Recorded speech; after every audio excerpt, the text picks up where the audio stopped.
Ask the expert, leveraging Kanban to challenge the board from board to boardroom. How continuous reinvention using Kanban led to exceptional performance. Greetings from David Betzold. One time someone asked me, isn't all this Kanban just moving sticky notes around? It's a great question because it cuts to the core of a common misperception. Almost everyone sees the colored cards and columns with or without its visual simplicity. They see it as a project management system that assists in organizing their work.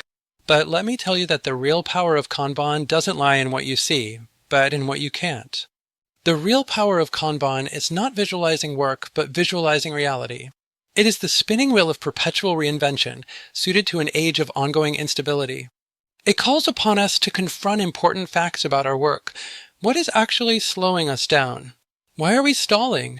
What are the things we too often fritter away our time, energy, and ability on? Leaders who have embraced the Kanban approach understand this.